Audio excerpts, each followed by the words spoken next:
Hi, I'm John Corvino. Some people claim that when bakers, florists, or even public officials refuse to serve same-sex weddings, they're not engaged in sexual orientation discrimination. After all, the grounds of their refusal isn't the sexual orientation of the customers, it's the fact that they're having a same-sex wedding.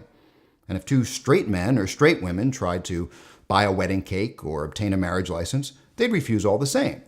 So they say, we're not engaging in sexual orientation discrimination. There's a technical term for this. It's called bullshit. Part of the problem is that the claim overlooks the ways in which certain activities are intimately tied to certain identities. It's like saying, I'm not discriminating against Catholics. I'm just discriminating against those who attend Catholic Mass. Sexual orientation is a relational property. It's expressed in same-sex relationships. Indeed, one reason these conflicts tend to arise in the wedding context is that otherwise you probably wouldn't know the customer's sexual orientation. I mean, you wouldn't know I was gay if I came in to buy a birthday cake. Well, maybe if it were like a rainbow sprinkle Lady Gaga themed birthday cake or something. Actually, there was a case in Toledo, Ohio, where a customer ordered a birthday cake, and then the baker canceled the order after she went on the customer's Facebook page and realized the cake was for the customer's lesbian partner. Now, first of all, who does this? It's like, hi, I'd like to buy a blueberry muffin. Great, but first we need to audit your Instagram. Second, it's the same bad logic. The baker could say, I'm not engaged in sexual orientation discrimination. I'm not discriminating against her because she's a lesbian.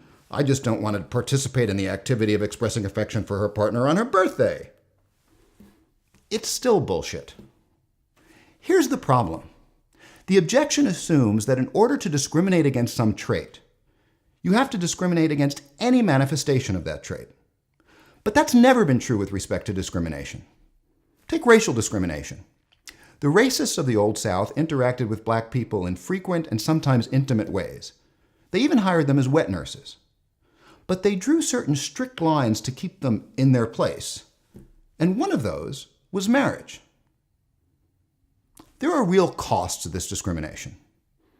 I'm not just talking about the material costs, although those are real too.